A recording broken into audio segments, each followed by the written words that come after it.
néophyte en la matière pour Nostradamus. J'ai l'impression que si on faisait le même travail, si on faisait la même approche d'un astrologue, on n'en ferait peut-être pas tout un foin.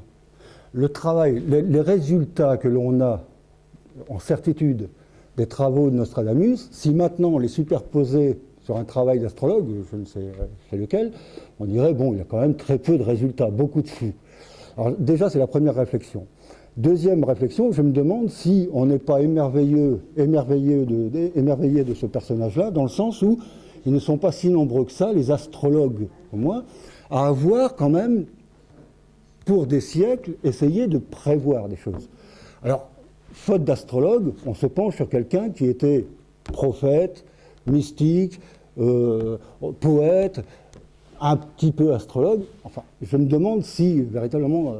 et je me pose la question de savoir si la discussion que l'on a sur Nostradamus, on n'aurait pas la même sur Jésus-Christ, sur les véracités de ses écrits, sur sa datation, etc. etc. quoi.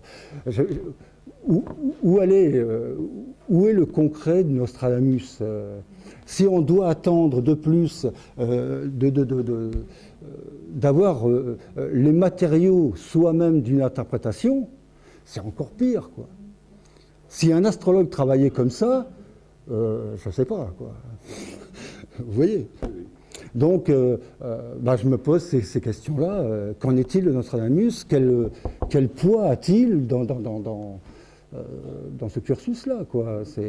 Est-ce qu'on ne fabrique pas un phare parce qu'il aurait éventuellement essayé mais qui ne serait un archétype, une sorte d'archétype. Quelqu'un a une réponse à donner à M. Riquet qui n'hésite pas. Moi, je trouve la question fort intéressante. Tout à fait à poser, d'ailleurs. Pour répondre à cette question, je crois que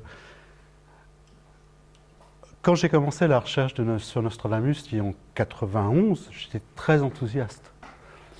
Je me suis dit, je vais collecter tous les quatrains que mes prédécesseurs ont donnés du passé. Je me suis dit, je vais me consacrer à ceux qui restent, qui seront pour l'avenir. Malheureusement, il faut tout reprendre à zéro. Donc rien n'est encore fait. On commence à découvrir Nostradamus. J'ai l'impression d'une coque très imposante, et à l'intérieur, est-ce que ce n'est pas vide? Est-ce qu'on ne projette pas? Ah non. Écoutez, mon travail d'interprète prouve que déjà le texte a un sens et qu'on peut décrypter les quatrains mot par mot et qu'on donne à l'ensemble une logique et un sens global logique, tout en calquant une période historique très précise. Alors bien sûr, je dis toujours, c'est très troublant. Je ne vais pas affirmer à 100% que mes thèses sont franchement troublantes. Et on ne fait que commencer l'interprétation. Alors, c'est pour faire prendre la suite de M. Pratel, qui dit qu'on en est au stade quasiment zéro. Je dis non.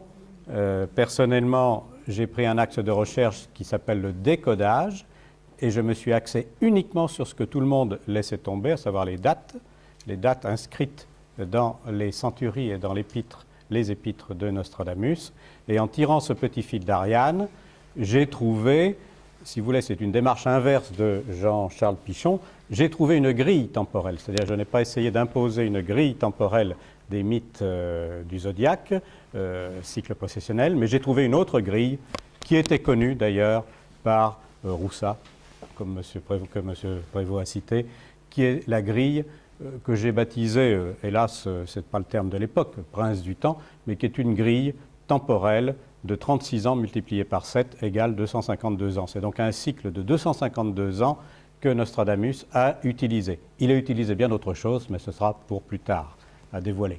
Donc ce que je veux dire, la démarche de recherche de Nostradamus, aussi bien par M. Chevignard par l'extérieur, et ce sera peut-être la conclusion que nous aurons à tirer, par M. Prévost d'une certaine manière, par d'autres comme M. Pratel, etc., avance. C'est pour simplement dire qu'elle n'est pas à zéro. Voilà, j'ai terminé. En 91, elle était à zéro.